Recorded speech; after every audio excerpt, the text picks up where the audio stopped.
Avant de plonger dans cette histoire incroyable, pensez à vous abonner à la chaîne et à activer la cloche. Ici, chaque récit a quelque chose à dire, et vous ne voudrez pas en manquer un seul. Le sans-abri sauve un millionnaire, ne conduis pas, ta femme a coupé les freins. Et puis, Michael Thompson était un homme que beaucoup enviaient. À 48 ans, il avait tout ce que l'Amérique aime brandir en exemple de réussite, un empire immobilier florissant à Chicago, bâti à la sueur de son front, pierre après pierre, immeuble après immeuble, quartier après quartier. Il était passé des petits projets de réhabilitation dans le South Side au gratte-ciel luxueux du centre-ville. Chaque bâtiment qu'il possédait portait la marque discrète mais puissante de son ambition, sobriété, efficacité, prestige. Toujours impeccablement vêtu, il portait des costumes italiens cousus main, des montres suisses qui valaient plus que certains loyers annuels, et conduisait lui-même sa berline noire, une Bentley Continental GT, même si son chauffeur était toujours en attente. Il n'aimait pas dépendre. Sa résidence, perchée au sommet d'une tour de verre qu'il avait lui-même fait construire, offrait une vue à couper le souffle sur le lac Michigan. Mais cette hauteur symbolique n'effaçait pas le vide intérieur. Car derrière cette façade de réussite parfaite se cachait un homme usé. Usé par les jeux de pouvoir, les sourires hypocrites des investisseurs, les trahisons de certains amis d'enfance devenus rivaux, les dîners où l'on parlait chiffres mais jamais vérité. Il rentrait souvent tard dans un appartement silencieux, trop grand pour une seule âme, et s'endormait sans même retirer sa cravate. Sa femme, Lorraine, une ancienne actrice hollywoodienne au charme éclatant, s'était reconvertie en influenceuse lifestyle, multipliant les partenariats avec des marques de luxe, posant dans des spas exclusifs, vantant des sérums à $700 sur Instagram. Belle, charismatique, ambitieuse.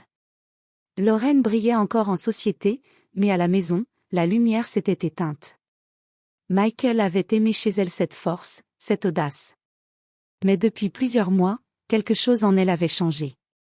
Elle devenait distante, froide, presque méprisante parfois. Elle le regardait à peine, répondait aux questions avec des monosyllabes, et son téléphone vibrait toujours à table, jamais loin d'elle, comme un secret qui refusait d'être révélé. Les disputes, rares au début, devenaient fréquentes. Lorraine reprochait à Michael d'être trop vieux, trop fatigué, trop prévisible. Il, de son côté, n'osait pas l'affronter. Il l'aimait encore ou du moins, il aimait le souvenir de ce qu'ils avaient été. Il refusait d'y croire. Trop fier. Trop aveuglé par l'image qu'il s'efforçait de maintenir, celle d'un couple puissant, parfait, invincible. Pendant ce temps, loin des tours de verre et des voitures de luxe, de l'autre côté de la ville, dans les ruelles criblées de fissures et les trottoirs dévorés par le gel, vivait un homme oublié du système, Samuel Brooks.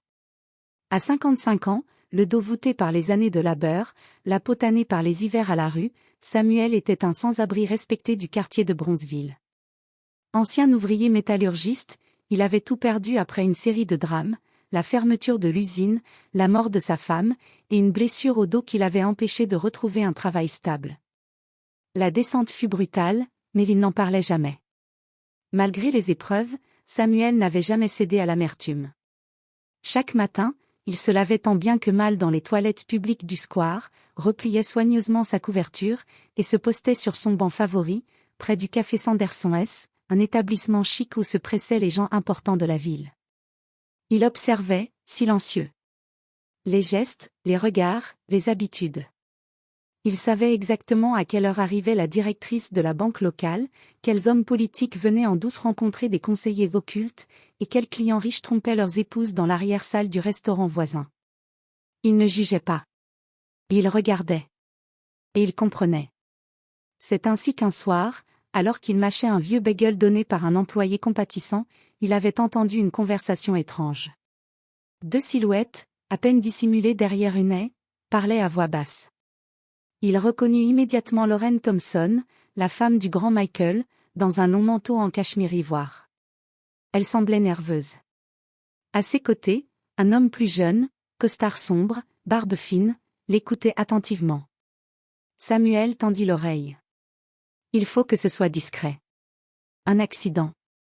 Rien de trop flagrant. Tu es sûr de vouloir aller jusque-là ?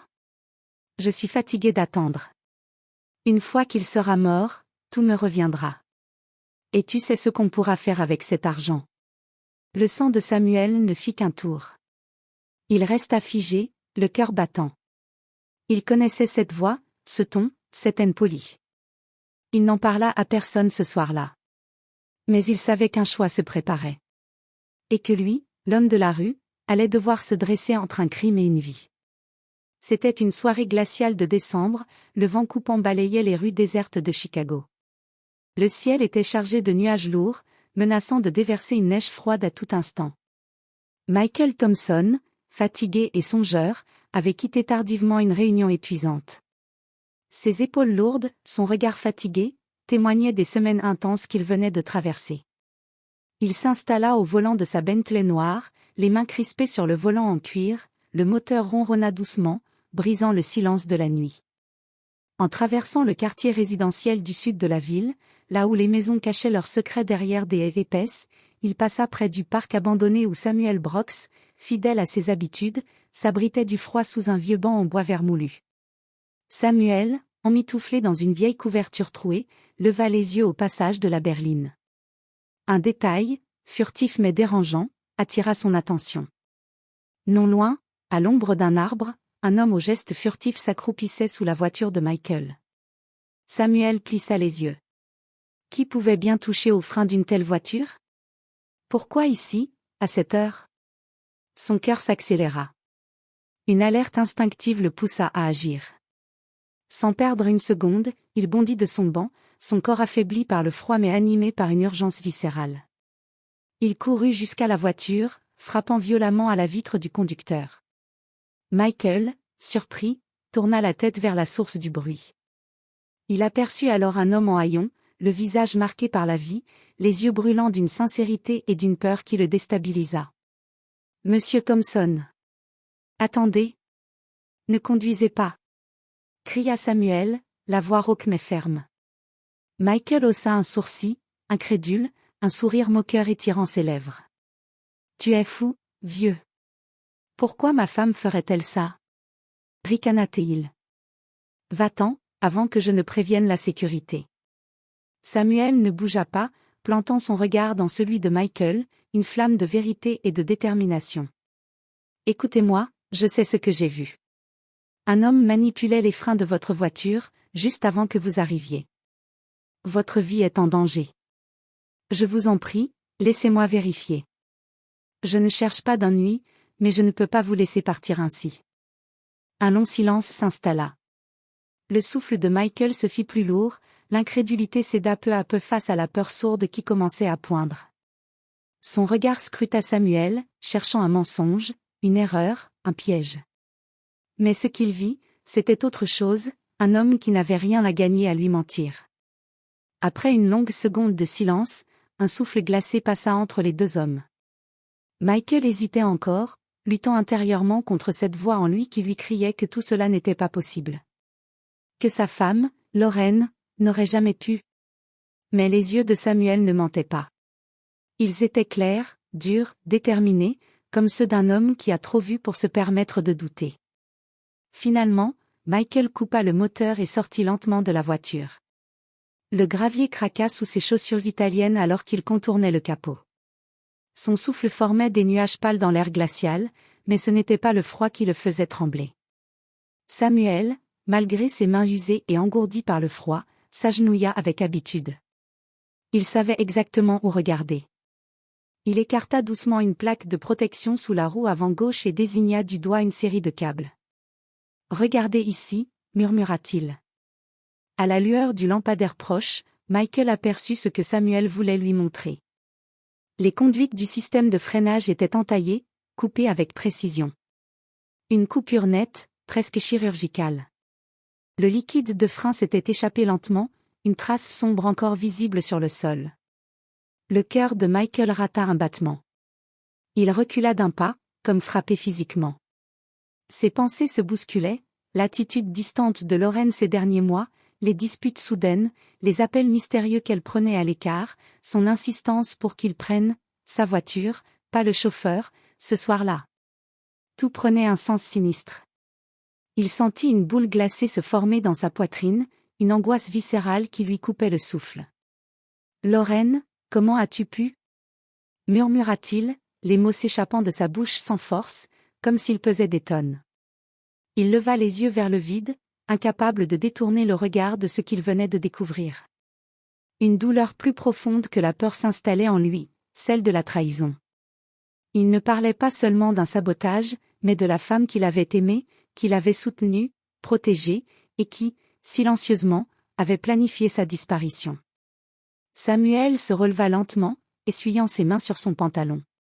Il s'approcha de Michael, sans le brusquer, et posa une main ferme, mais respectueuse, sur son épaule.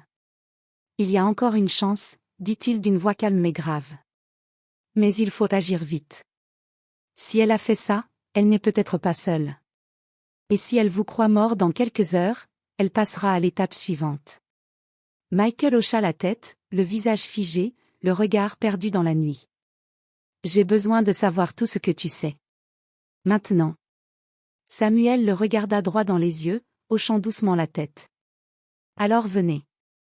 Il y a des choses que je dois vous montrer. » Et, sans un mot de plus, ils s'éloignèrent ensemble de la voiture, marchant côte à côte dans le froid de la nuit, un milliardaire bouleversé et un sans-abri devenu son unique lien avec la vérité.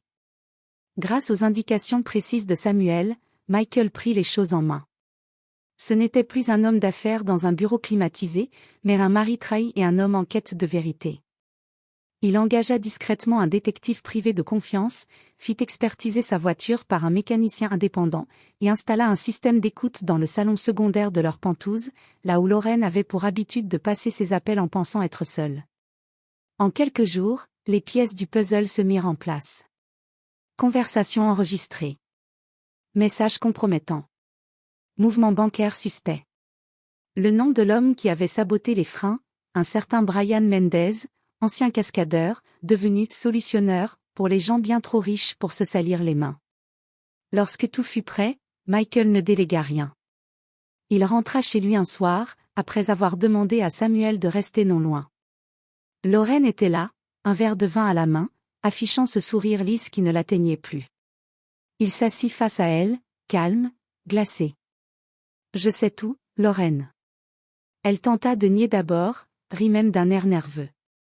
Mais lorsque Michael sortit un petit enregistreur et fit entendre sa voix à elle, disant « Il conduira seul ce soir. » Après ça, c'est réglé, son visage se figea.